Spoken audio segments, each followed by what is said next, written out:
It's the police versus fire. Don't go away.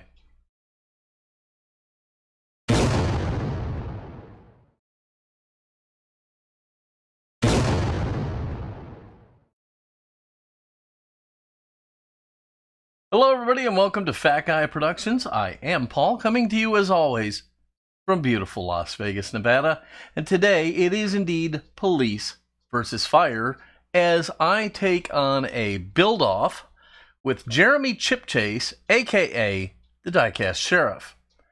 So I've told you about this build already, and let me first start. If this seems a little disjointed, let's say, it's because normally I do a script which helps me keep on task. Because this is a very strict timed event, I didn't have time for that. So I'm kind of winging it here, so forgive me.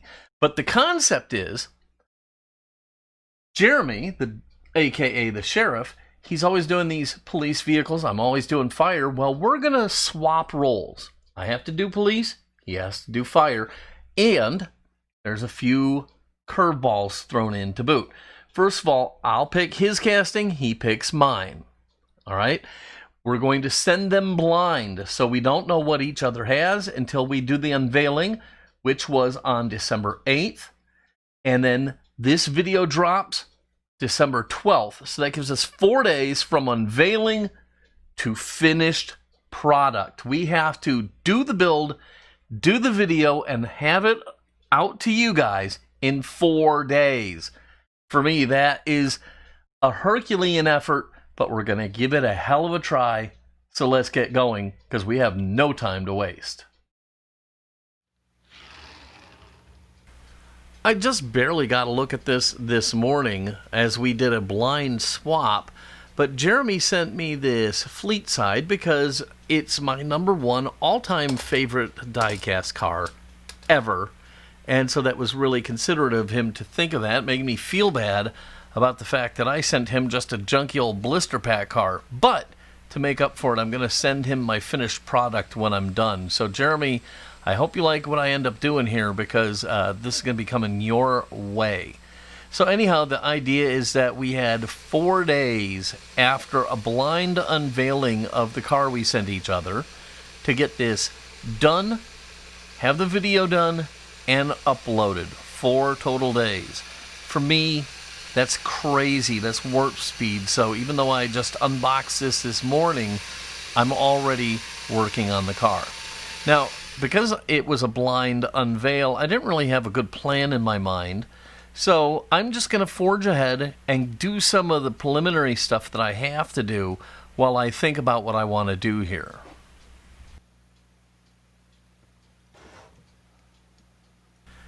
This is the kind of casting where VIX bits and shielded drilling really work like a champ.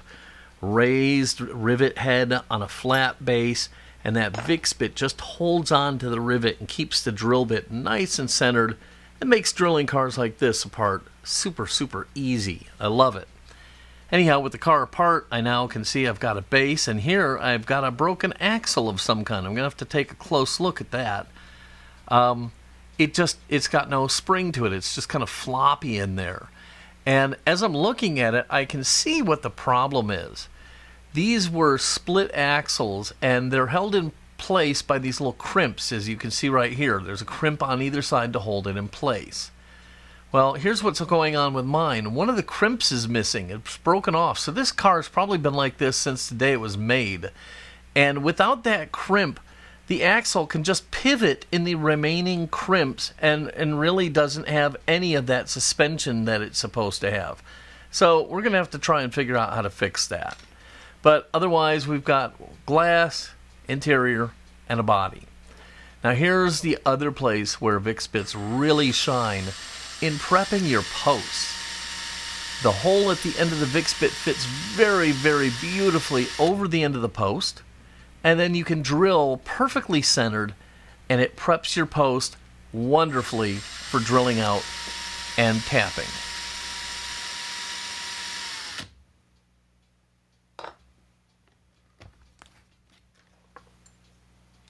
I've mentioned this a couple times, and I'm going to mention it again here, and I don't know why this is, so maybe somebody can chime in the comments if you know. But I've found that putting a drop of oil on each post before drilling it out makes the drilling go about 1,000,000 times easier and better. I don't know why that is, but it really does work. I will never, ever drill again without putting a drop of oil on the end of the post first.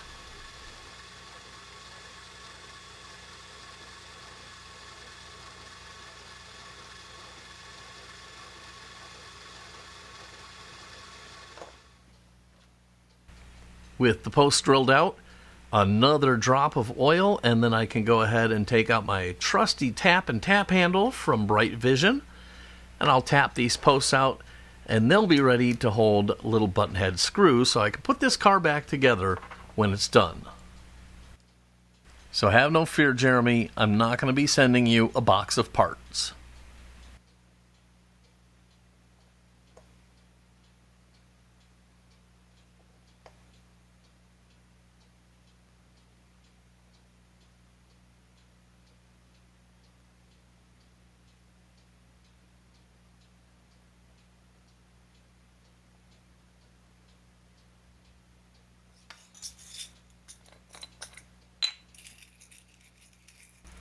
When I remember it, I also have taken to putting the screws in as soon as I'm done tapping the holes out.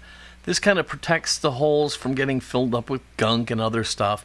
So it's just something I've been doing of late, and I like it. I think I'll keep doing it as long as I keep remembering to do it.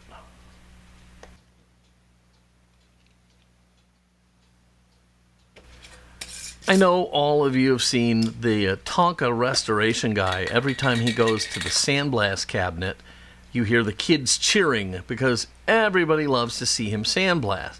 Well, I think everybody loves to see the cars drop down into the warm liquid goo, so maybe I should steal his kids cheering thing. I don't know. What do you think? And by the way, this isn't the last time you're going to see that jar of goo. All right. While I'm thinking about it, I thought I had some spare fleet side parts, some of the covers for the bed, but I'm in my parts drawer and I don't see it, so I'm going to have to think about that, and because there's no time to order a part, so either I have it or I don't, so that's how that's going to go. Well, anyhow, I'm going to go ahead and drop the base into the mix of CLR and water, and get rid of a little bit of the oxidation, and then we'll go ahead and get the base all cleaned up. So all you got to do is, it's about 50-50 CLR to water. Just drop it in there. Don't leave it too long or you're going to have a bigger mess than you started with. But you'll see it'll foam up on you, and it'll clean most of that oxidation away and make it a lot easier to shine and polish later.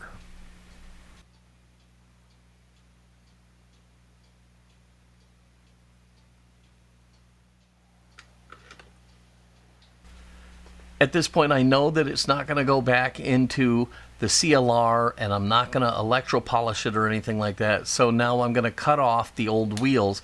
I like to leave them on up into this stage just to kind of help protect the hubs. But I don't need them anymore, and they're just going to get in my way. So now it's time to get rid of them.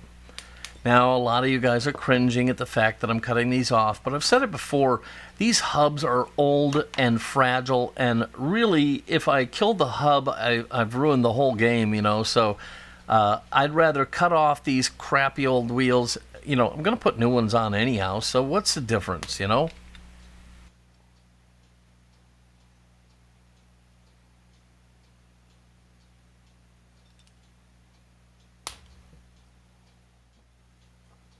All right, so with the wheels off, I've come up with an idea to fix that suspension. And basically, I'm going to glue the end down and then bury it under a mound of glue. So that will hold that from spinning in its mounts. Now, you could use JB Weld here or epoxy, but I really don't have time to wait for those to cure. So I'm going to use some of my Loctite super glue, which is strong as hell, and then I'm going to amp that up by mixing it with some baking soda, and I'm going to get a really nice strong repair here that's going to put the suspension back in that axle, and all will be well.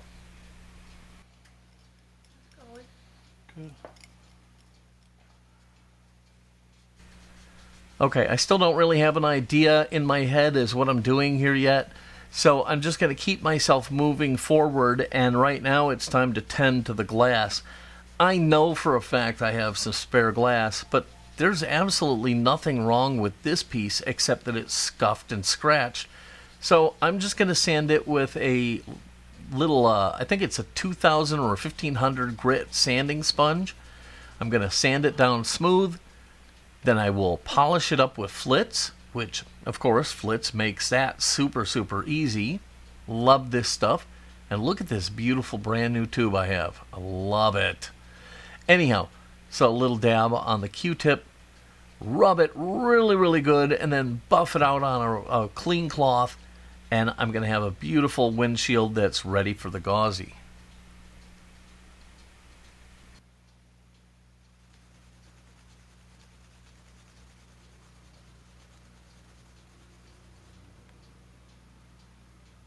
This comes out so nice that I honestly don't need to dip it in the Gauzy. I just think the Gauzy takes it from nice to superior, and so I always dip. So anyhow, here's my Gauzy, and we're ready to go. I've got my onion saver out, got my glass and my tweezers, and we'll take it for a little swim in the wonderful, wonderful Gauzy. And if we were playing Jim Silva's game, we'd be drinking right about now. So we dip, we wick, and then we put it aside to dry.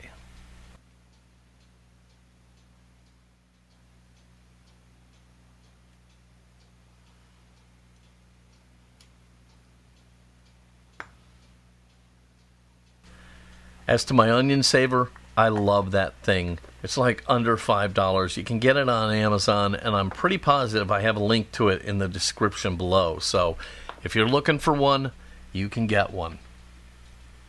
All right, it's time to polish the base. Like I said, I felt I could do better. I had the Flitz out, so let's do better. So a couple dabs onto the base. I've got a buffing wheel attached to my rotary tool, and I'm going to buff the tar out of this base, and it should come out spectacular. So now I take a nice soft cloth and give it one final polishing and shining, and it looks like a brand new penny. This thing looks great.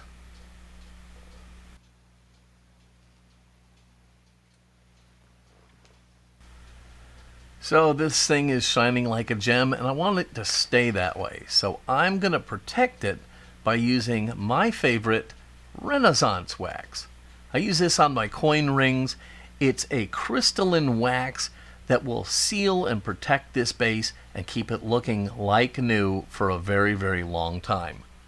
All I'll do is just kind of smear it all over the place with my finger, make sure I rub it into all the little nooks and crannies, and then when I'm done, I'll let it sit for a minute, and then I'll buff it off, shine it all up, and I'll have a nice layer of protection over the base that I worked so hard to get shiny.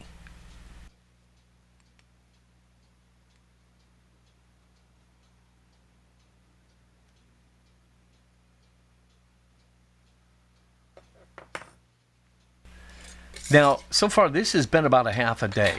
Normally what you're seeing here would have taken me about a week to get through, but I'm really cranking here. And I think I have an idea, so I'm going to go and fish the body out of the warm liquid goo. It looks like the paint is just barely clinging on there, so it should wash right off. So we get it out of the goo, and we can go ahead and start doing my 1969 Chicago Police Department fleet side. I got the idea. I used Photoshop to kind of sketch it out a little bit, and I like what I've come up with, and so I'm going to roll with it. So why am I going to do it that way? Well, I was born in Chicago, and when I got my first fleet side in '69, I was living in a Chicago suburb, so what better than a CPD police vehicle? And the fact that I showed a station wagon, that was just coincidence. I looked up 1969 police cars, Chicago, and they had a station wagon. Although this isn't a station wagon, it still really said, hey, this will work. So that's going to be the plan, and I hope it all works out. Well, now what I'm doing here is two of the velocity stacks sticking up out of the hood were broken off.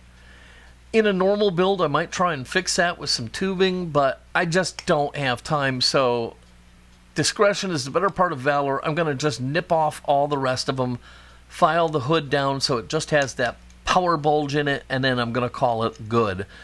Sometimes when you're rushing, you've got to make some sacrifices. So they're all gone. I'm just going to file the little piece on the hood nice and smooth, hit it up with some sanding sponges, and then we can go ahead and get this over and get it primed.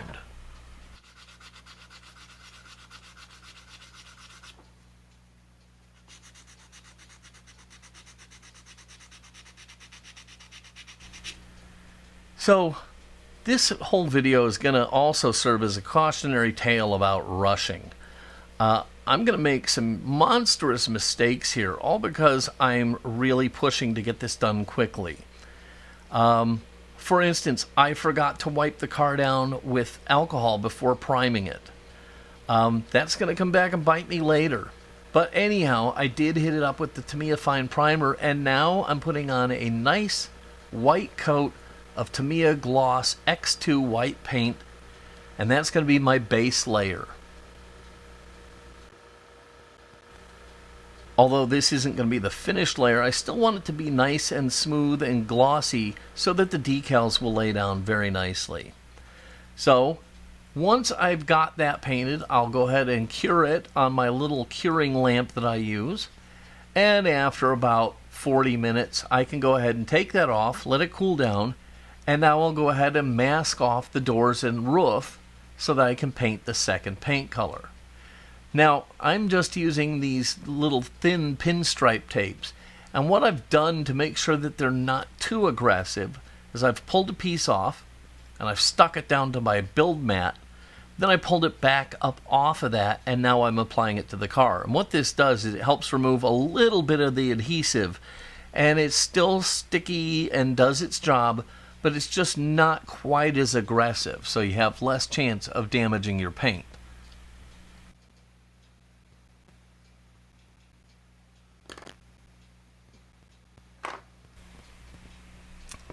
It's coming along nicely.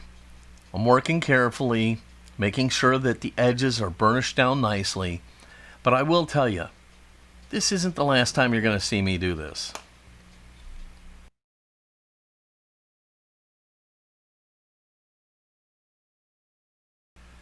Okay, I've kind of checked out all of the white areas with the tape. I've double checked it. I've made sure all the edges are burnished down, so I can head back over to the paint booth and start laying down the Chicago Police Department baby blue.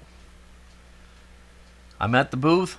I'm just using Tamiya gloss paint again, and as always, I've thinned it down with a little leveling thinner, some X20, and I'm laying it down my standard way, very, very carefully, adding some mist coats, and I'm also trying to make sure that I'm spraying straight on with the edge of the tape to avoid any leaks. So it's really looking good now. I'm very happy with it. Now we'll go ahead and we'll clean up the airbrush, and as soon as I'm done cleaning up the airbrush, I can go ahead and peel the tape off, and hopefully everything will come out perfectly. Hopefully.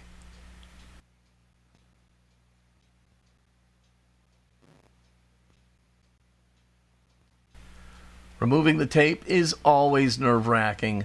You need to go slow and make sure you're methodical so that you don't damage what you're doing. And when you're pulling the tape away from the paint line, you want to pull sort of against the paint line so that the tape kind of cuts it away. Now it's really looking great until right about here, and voila, you see the big chunk of white that came off on the tape. That's what happens when you forget to clean the car before you put down your primer. Well, I'll tell you, what I did is I brush filled that with some Tamiya X2 white, and then I put it on my curing lamp, and you would be surprised how well that actually worked. It flows the paint out and kind of blends it all in, and it was a repair that I was happy enough with that I was going to move forward. So, whew, I dodged a bullet there. I did get it fixed, and now I'm putting on decals. I found CPD's logo on their cars from the late 60s, early 70s, and I made my own using my HP printer and my Ghost White toner, and I'm just laying the decals onto the car now. Again, they're just water slides. You slide them on, you use a little setting solution, and once they're dry, I'll seal them underneath some clear coat.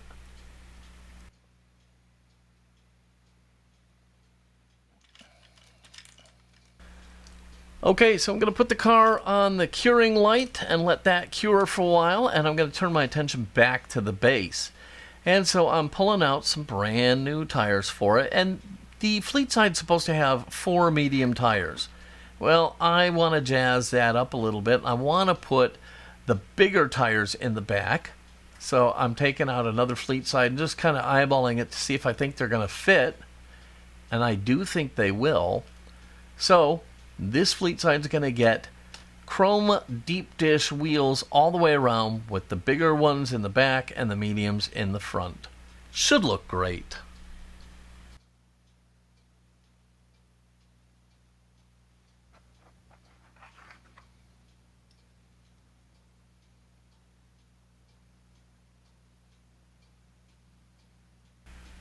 It's been said 1,000 times, but I basically just lightly start the wheel on the hub, then I back the hub up using my alignment tool, and then I can press the wheel on the rest of the way. Not only does this help protect the axle, but it's also going to ensure that all the wheels are pressed on an equal amount.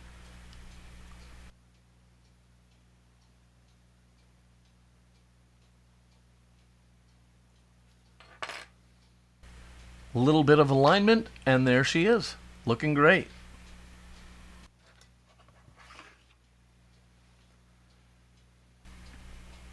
Now, with a little bit of Tamiya flat black, I can go ahead and paint the tail of this vehicle and the grille.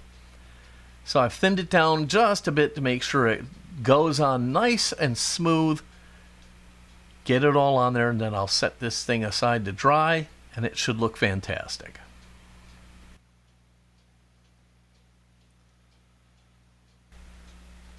So now things start going south on me.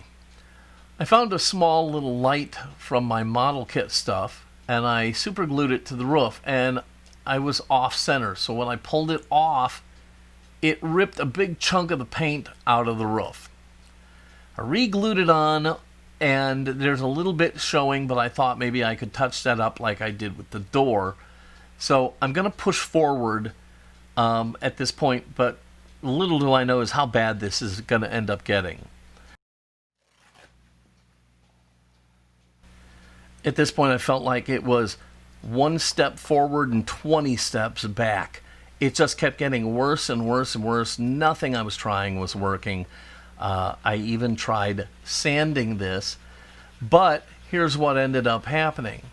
I sanded it, I tried to mask it and airbrush it, and when I pulled the tape off, my bad prep job allowed me to pull more paint off the car, and there was just no other option but for a trip back to the warm liquid goo phase.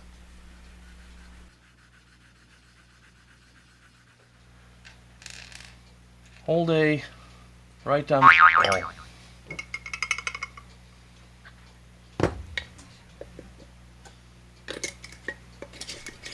So after the stripping, and after the priming, and after the painting, and after the masking, and after the decals, and after the clear coat, I'm finally back to this point.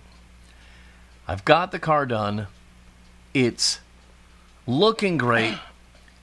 But again, I run into another problem.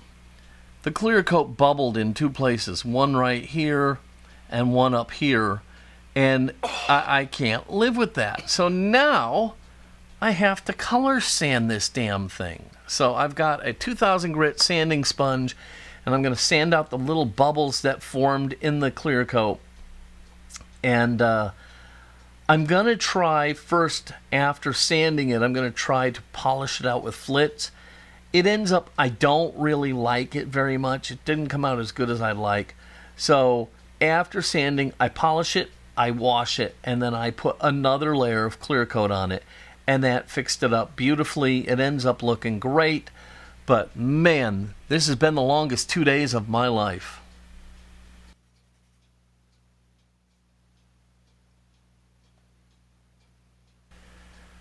So after a so-so polishing job, I end up washing it, re-clear coating it, and now I'm at a point where we can wrap this sucker up.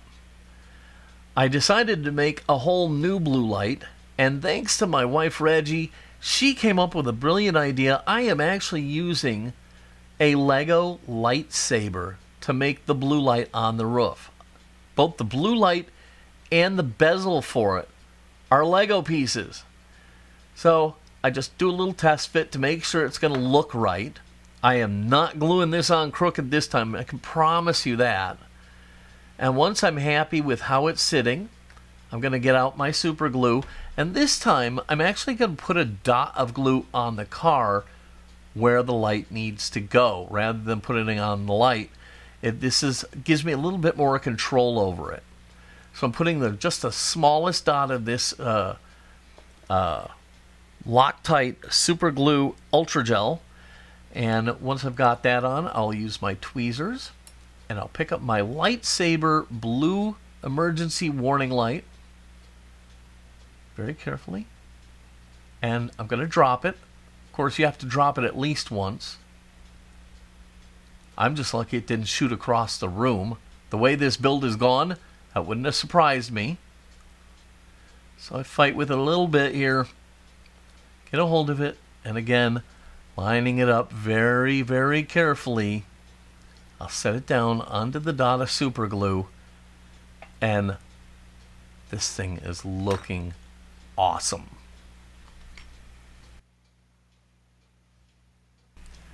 After a very long 2 days, I'm finally ready to put this sucker together, and the good news is I found 2 covers for fleet sides. So I picked the one I like, put it on, it fits like a glove. So very happy about that. Pop that in, then I can go ahead and put in the glass and the interior, put the base back on, and lock this sucker together. I'm so happy with the finish. This calls for the white glove treatment, so I'll break out a little white glove so that I'm not marring and smudging the beautiful finish on this, and then we can get this thing together. Okay, so in goes the glass. In goes the interior. Pop on the base. 2 little screws, and this one is essentially done. All that's left is a little detail paint for the tail lights, and I'm feeling good.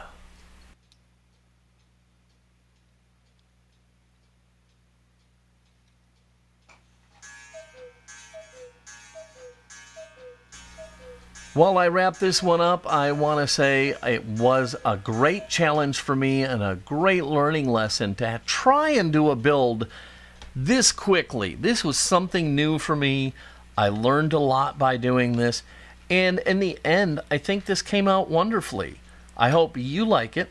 I hope Jeremy likes it, and please make sure you go over to Diecast Sheriff's YouTube channel and watch his build and see what he does with his car.